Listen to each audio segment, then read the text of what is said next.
নমস্কার, আমি তিলাঞ্জন। টিএসএলএম নিউজ আপনাদের স্বাগত। আমাদের বিশেষ অনুষ্ঠান তুমি বলবে আমি শুনবো। এতে আমরা কিছু বলি না, এতে বলে সাধারণ মানুষ, জনগণ, জনপ্রতিনিধি, প্রশাসন। আমাদের মাধ্যমে বার্তা বিভিন্ন জায়গায় পৌঁছে যায়। দেখুন, যুদ্ধ সবাই দেখছেন, টিভিতে যুদ্ধ হচ্ছে, এমনটাই দেখছেন, এবং আতঙ্কিত হয়ে পড়ছেন মানুষ বহু। বিশেষত যারা এদেশ থেকে ওখানে কোনো কর্মসূত্রে গেছেন বা ওখানে আছেন, কেউ কেউ আবার আসতে পারছেন না, মাঝে মধ্যে ফ্লাইট বন্ধ হয়ে যাচ্ছে, এবং টিভিতে দেখছেন ব্যাপক যুদ্ধ, ব্যাপক কিছু বিভিন্ন রকমের ছবি, এবং চিন্তায় পড়ে যাচ্ছেন যারা সেই দেশে আছেন, তাদের যারা মা বাবা আত্মীয়রা আসানসোল, বাঁকুড়া, কলকাতা বিভিন্ন জায়গায় আছে। আমরা সেই সমস্ত মানুষ যারা ওখানে রয়েছে, কেউ গেছেন কিছুদিনের জন্য, কেউ আবার দীর্ঘদিন ধরে আছেন, কিন্তু আমাদের বাংলার তারা বাসিন্দা। কেউ হয়তো ফ্লাইটের অপেক্ষা করছেন, ফ্লাইট ক্যান্সেল হয়ে গেছে, আসার ইচ্ছে ছিল, আসতে পারছেন না। কেউ আবার দীর্ঘদিন ধরে আছেন, পরিস্থিতি কেমন যেন একটা লাগছে, কিন্তু বাস্তবে কি তারা কতটা সেফ আছে, তারা কতটা নিশ্চিন্তে আছে, তাদেরকে কিভাবে সেখানকার সরকার, সেখানকার ডিফেন্স তাদেরকে সুন্দর করে গার্ড করে রেখেছে, সেফটি দিয়ে রেখেছে, এবং একদম বাস্তব বিষয়টা কি সেটা শোনাবো তাদের মুখ দিয়ে। তার কারণ তাদের বাবা মারা এখানে থাকেন, ভারতে থাকেন, আসানসোলে থাকেন, কলকাতায় থাকেন, অথবা বাঁকুড়ায় থাকেন। পরিস্থিতির ছবি দেখাবো এবং তাদের বক্তব্যগুলো শোনাবো। 이제 여버려서 이제 연구를 이제 প্রথমটা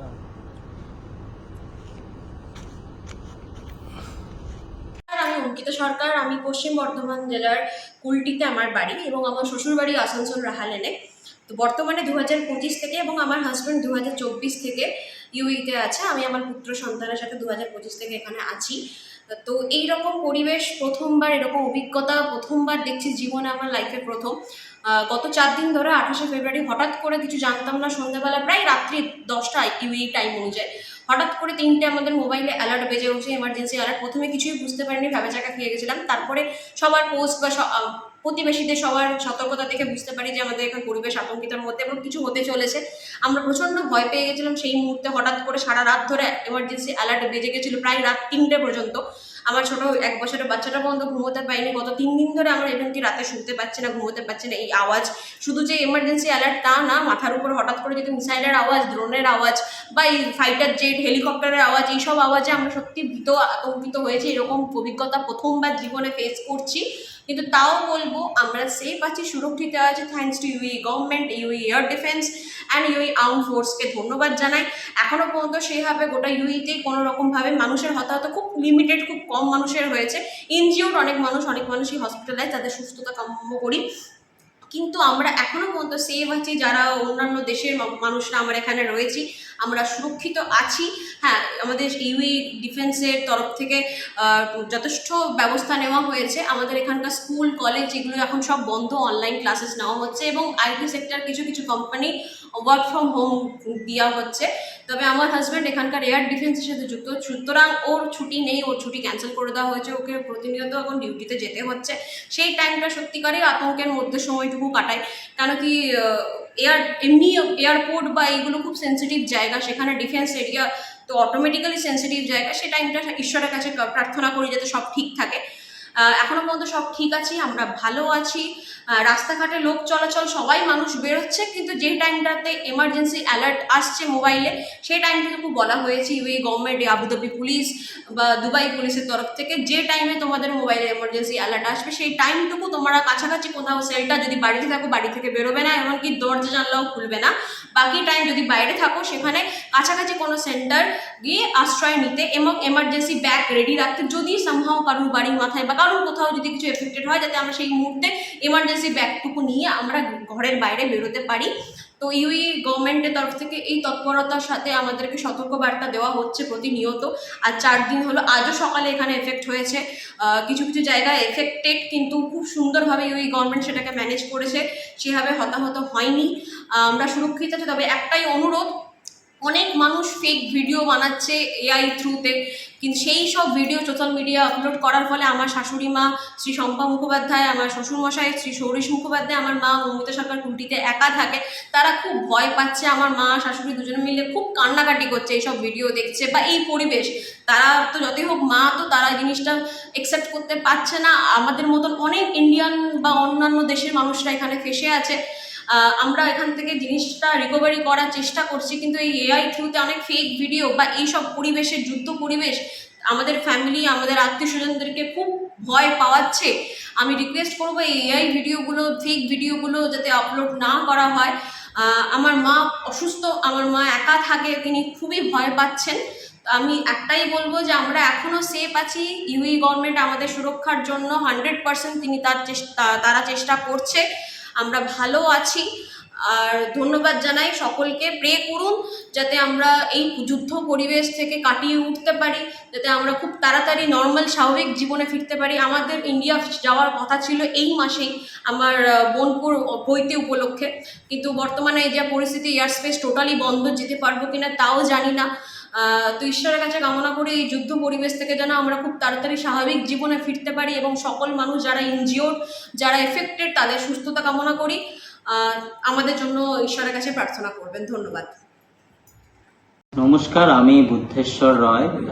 আমি আবুধাবি সিটি থেকে বলছি। আমরা আবুধাবি শহরেই থাকি। আমি, আমার স্ত্রী মৌলিমা রয়, আমার ডটার ত্রিপর্ণা রয়, আমরা একসাথেই আছি আবুধাবিতে লাস্ট 15 ইয়ার্স। আমি পেশায় মেকানিক্যাল ইঞ্জিনিয়ার। আমি শিবপুর থেকে পাশ করে 2002-তে কমপ্লিট করে এখানে আছি। এখানে আমি অয়েল অ্যান্ড গ্যাস সেক্টরে কাজ করছি।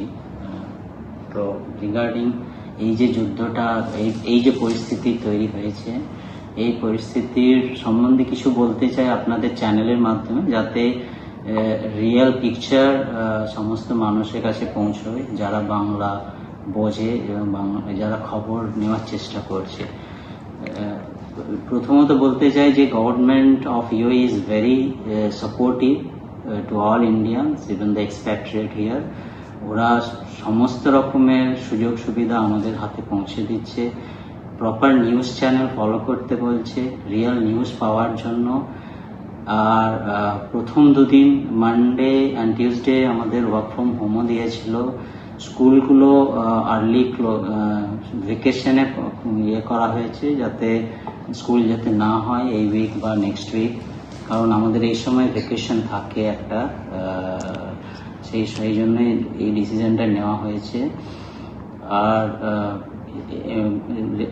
কিছু কিছু ইন্টারসেপ্টস এদিক ওদিক পড়ছে, যেগুলো অন এয়ারে হচ্ছে, সেইগুলো কিছু প্লেসে পড়ছে, যেগুলোর জন্য আপনারা হয়তো ভাবছেন কিছু ফায়ার দেখা যাচ্ছে, but that's not big concern. সেই জন্য আমরা খুব একটা যে কনসার্নের মধ্যে আছি তা না, বাট আমরা ওয়েট করছি এই পরিস্থিতির থেকে কখন আমরা মুক্তি পাবো।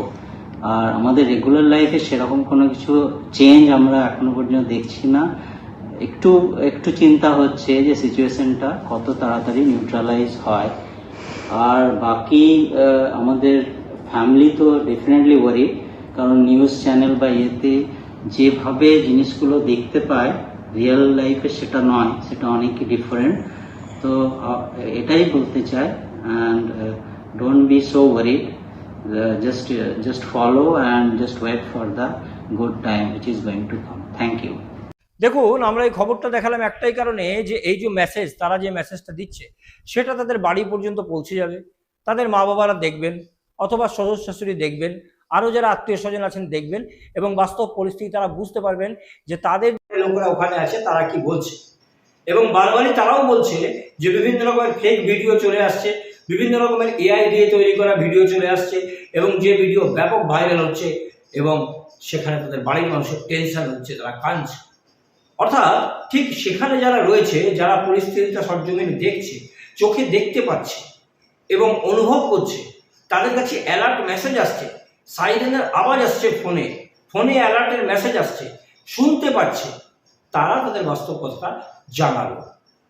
এবং আমাদের চ্যানেলে তারা অনুরোধ রেখেছিল যে এটাকে প্রচার করার জন্য।